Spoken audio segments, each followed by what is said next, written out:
আপনারা জানেন যে আমাদের মনোনয়নপত্র দাখিল করা এবং সময় ছিল আসলে 20 আগস্ট পর্যন্ত। এর মধ্যে কিন্তু আপনার কোনো প্রার্থীর পক্ষে এই ধরনের অফলাইনে প্রচারণা করার এখতিয়ার ছিল না। তবে আমরা যেটা খেয়াল করেছি যে বিভিন্ন প্রার্থী তারা হলগুলোর সামনে বড় বড় ব্যানার টাঙিয়ে তাদের যে নির্বাচনী প্রচারণা সেটা এখনও পর্যন্ত করে যাচ্ছেন। আবার অনেক প্রার্থীদেরকে আমরা দেখেছিলাম যে তারা যেখান থেকে মনোনয়ন ফর্ম তুলতে হয় সেখানে তারা মিছিল নিয়ে হাততালি দিয়ে স্লোগান দিয়ে কিন্তু তারা মনোনয়ন ফর্ম উত্তোলন করেছেন এবং বিশ্ববিদ্যালয় কর্তৃপক্ষ নির্বাক দর্শকের মতো সেখানে দাঁড়িয়েছিল এবং এখনও পর্যন্ত আমরা দেখিনি যে বিশ্ববিদ্যালয় প্রশাসন বিশেষ কোনো উদ্যোগ গ্রহণ করেছে। আজকে প্রশাসনের পক্ষ থেকে একটি নির্বাচন কমিশনের পক্ষ থেকে একটি প্রেস বিজ্ঞপ্তি একটি নির্দেশিকা দেওয়া হয়েছে। সেখানে তারা বলেছে যে সকল প্রার্থী এই ধরনের ব্যক্তিগত প্রচারণা রাস্তাঘাটে করে যাচ্ছেন তারা যাতে সেটা থেকে বিরত থাকে এবং তাদের যে পোস্টার ব্যানারটি আছে সেটা যাতে তারা নামিয়ে ফেলে। কিন্তু আজকে আমি কবি সুফিয়া কামাল হলের সামনেও দেখেছিলাম যে এতদিন পর্যন্ত যে ব্যানারগুলো ছিল আমাদের হলের সামনে এখনও পর্যন্ত কিন্তু সেগুলো আছে এবং প্রার্থীরা কিন্তু তাদের ওই ব্যানারগুলো এখনও পর্যন্ত সরায়নি। অর্থাৎ বোঝাই যাচ্ছে যে এখানে প্রশাসনের পক্ষ থেকে নামকাও আসতে তারা কিন্তু কিছু উদ্যোগ গ্রহণ করছে, কিন্তু তাদের পক্ষ থেকে নির্বাচন কমিশনের পক্ষ থেকে এই আচরণবিধি ভঙ্গের জন্য যে ধরনের শক্ত অবস্থান নেওয়া দরকার ছিল সেটা এখনও পর্যন্ত আমরা প্রশাসনের পক্ষ থেকে দেখতে পাচ্ছি না। ফলাফল হিসেবে আমরা এই স্বতন্ত্র শিক্ষার্থী ঐক্যের পক্ষ থেকে আমরা আশঙ্কা করছি যে এখানে নির্বাচনের দিন প্রশাসনের এই ধরনের উদাসীনতার কারণে নির্বাচনের দিন এখানে লাইন জ্যামিং থেকে শুরু করে ভোট কেন্দ্রে বিভিন্ন ধরনের বিশৃঙ্খলা তৈরি হওয়ার সম্ভাবনা আছে। আমরা বারবার কর্তৃপক্ষের দৃষ্টি আকর্ষণ করছি যে আমরা চাই একটি সুষ্ঠু অংশগ্রহণমূলক এবং নিরপেক্ষ নির্বাচন যাতে এই ডাকসু নির্বাচনের মধ্য দিয়ে আমরা উদাহরণ হিসেবে তুলে ধরতে পারি। সেই জায়গায় যদি আমরা প্রশাসনের এই ধরনের নমনীয় আচরণ দেখি সেটা আমাদেরকে অত্যন্ত আশাহত করে।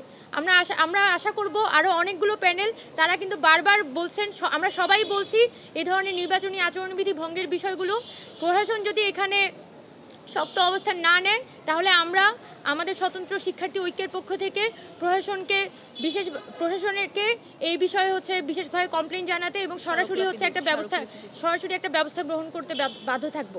গত তফসিল ঘোষণার পর থেকেই আমরা যখন প্যানেল নিয়ে নানান ধরনের চেষ্টা করে আসছিলাম একটি প্যানেল গঠনের, তখন হলগুলোতে আমরা যখন সার্ভে করতে যাই, ছাত্রদের সাথে কথা বলতে চাই, তখন কিছু বিষয় নিয়ে আমরা দেখতে পাই যে আমাদের শিক্ষার্থীরা উদ্বেগ প্রকাশ করছে। আজকে প্যানেল ঘোষণার পর দিন সেই বিষয়গুলোকে সামনে রেখে আপনাদের সামনে আমরা এসেছি যে সাধারণ শিক্ষার্থীদের মধ্য থেকে যে বিষয়গুলো নিয়ে তারা বিশেষ করে উদ্বেগ প্রকাশ করছে সেগুলো পয়েন্ট টু পয়েন্ট আমরা আপনাদের সামনে উপস্থাপন করব।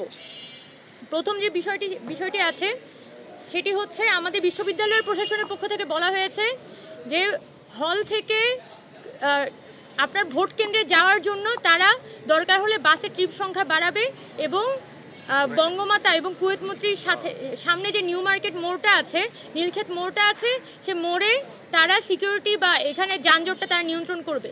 কিন্তু আমরা যেটা অ্যাসেস করেছি যে তাদের এই সিদ্ধান্ত কোনোভাবেই ফিজিবল না। মঙ্গলবার হওয়া সত্ত্বেও এই 9 সেপ্টেম্বর আমরা দেখি যে নানানভাবে কিন্তু ওই নিউ মার্কেট এবং নীলক্ষেত মোড়ে সবসময় জ্যাম লেগে থাকে। সেই ক্ষেত্রে আমরা স্পেসিফিক্যালি বলতে চাই যে বঙ্গমাতা হল এবং বাংলাদেশ কুয়েত মৈত্রী হল এই দুটি হলের ভোট কেন্দ্র ঢাকা বিশ্ববিদ্যালয়ের ক্লাব থেকে স্থানান্তরিত করে সমাজ কল্যাণ ইনস্টিটিউটে নেওয়া হোক।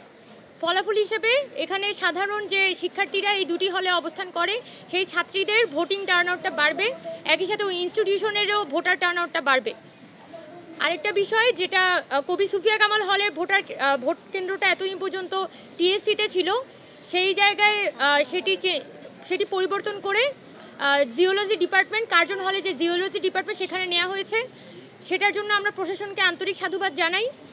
তবে শুধুমাত্র কবি সুফিয়া কামাল হলের দিকে তাকালেই হবে না, এখানে অন্য আরেকটি হল যেটি শামসুন্নাহার হল, সেই শামসুন্নাহার হলে ভোট কেন্দ্র চেঞ্জ করে ইউনিভার্সিটি ল্যাবরেটরি স্কুল সেখানে নেওয়া হয়েছে এবং আমরা মনে করি যে হল থেকে যদি ভোট কেন্দ্রের দূরত্ব বেশি হয় তাহলে ছাত্রীদের মধ্যে ভোট কেন্দ্রে যাওয়ার প্রবণতাটা অনেকখানি কমে যায়।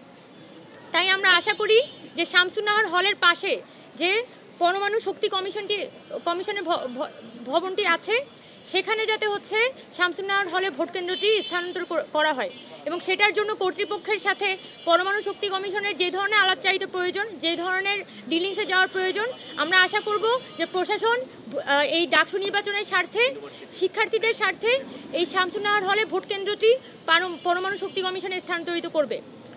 আরেকটি একইভাবে ছাত্রী হলে যেমন এই ধরনের সংকট আছে, আমাদের ছাত্রদের হলের মধ্যেও কিন্তু একই ধরনের ভোট কেন্দ্র থেকে হলের দূরত্ব সংক্রান্ত সংকটই রয়ে গেছে।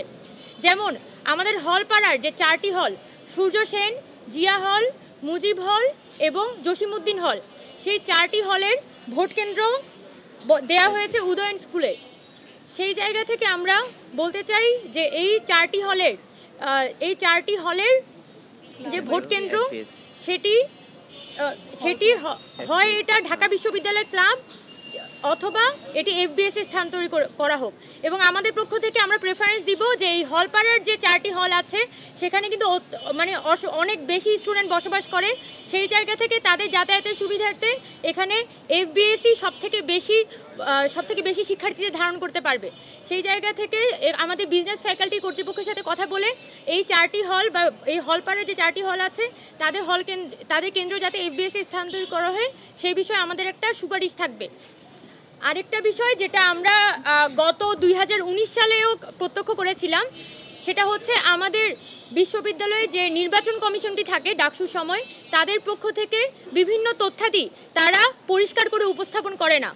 যার মধ্যে একটি হচ্ছে, আপনার যদি ভোট কেন্দ্রে ভোট দিতে যেতে হয় তাহলে হল কার্ড রিনিউ করতে হবে। গত 2019 সালে আমরা দেখেছিলাম যে এই হল কার্ড রিনিউ করার যে ঘটনাটি, হল কার্ড যে রিনিউ করতে হয় সেটাই আসলে ছাত্রছাত্রীরা জানতো না। ফলাফল হিসেবে অনেক শিক্ষার্থীরাই তাদের ভোট দেওয়ার আগ্রহ থাকা সত্ত্বেও তারা ভোট কেন্দ্রে ভোট দিতে পারেনি এবং যার ফলাফল হিসেবে এখানে যে একটা উৎসবমুখর পরিবেশ ছিল সেটা এক ধরনের ক্লান্তিকর পরিস্থিতিতে পরিণত হয়। সেজন্য আমরা আশা করব যে ঢাকা বিশ্ববিদ্যালয়ে সেই একই হল কার্ড রিনিউর প্রসেসের মধ্য দিয়ে ভোট দেওয়ার ব্যবস্থাটি না রেখে অন্য পদ্ধতি অবলম্বন করা হোক, যার মধ্যে আমাদের ইউনিভার্সিটির যে বিশ্ববিদ্যালয়ের নর্মাল কার্ডটি আছে, যেটা আমরা কোভিডের সময় থেকে ঢাকা বিশ্ববিদ্যালয়ের পক্ষ থেকে একটি সেন্ট্রাল আইডি কার্ড দেওয়া হয়। আমরা আশা করব যে ঢাকা বিশ্ববিদ্যালয়ের এই সেন্ট্রাল আইডি কার্ডটি ব্যবহার করেই যাতে শিক্ষার্থীরা ভোট দিতে পারে সেটা যাতে বিশ্ববিদ্যালয় কর্তৃপক্ষ এনশিওর করে। আর দ্বিতীয়ত, প্রথম বর্ষের শিক্ষার্থীরা 2024-25 বর্ষের শিক্ষার্থীরা যারা এখনও পর্যন্ত এই বিশ্ববিদ্যালয়ের সেন্ট্রাল আইডি কার্ডটি পায়নি, তাদের ক্ষেত্রে তাদের ভর্তির যে পেইন স্লিপটি আছে সেই পেইন স্লিপটি উপস্থাপন সাপেক্ষে তারা যাতে ভোট প্রদান করতে পারে সেই বিষয়ে কর্তৃপক্ষের পক্ষ থেকে ব্যবস্থা নেওয়ার জন্য আমরা আশা করছি।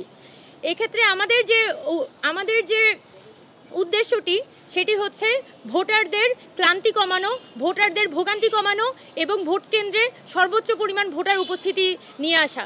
সেক্ষেত্রে আমরা আশা করব যে কর্তৃপক্ষ এই বিষয়গুলোর দিকে বিশেষভাবে দৃষ্টি দিবে। আমাদের আরও কিছু বিষয় নিয়ে আমরা বিশেষভাবে গুরুত্ব দিতে চাই, সেগুলো নিয়ে কথা বলবে আমাদের প্যানেলের মানবাধিকার এবং আইন বিষয়ক